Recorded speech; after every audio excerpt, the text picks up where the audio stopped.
આજે આપણને 16ની વિભાજ્યતાની ચાવી જોવાના છે.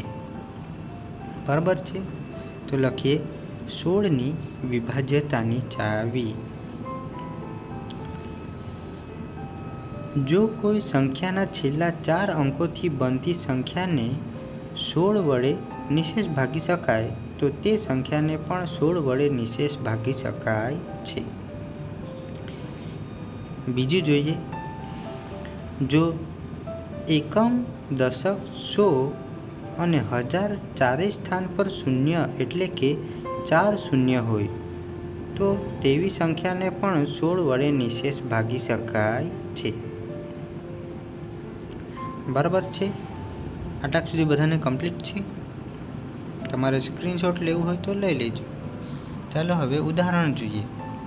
23,584 જેમાં છેલ્લા 4 અંકો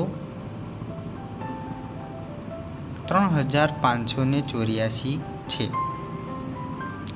જેને આપણે 16 વડે નિશેષ ભાગી શકાય છે.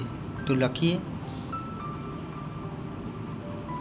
3,584 ને 16 વડે નિશેષ ભાગી શકાય છે.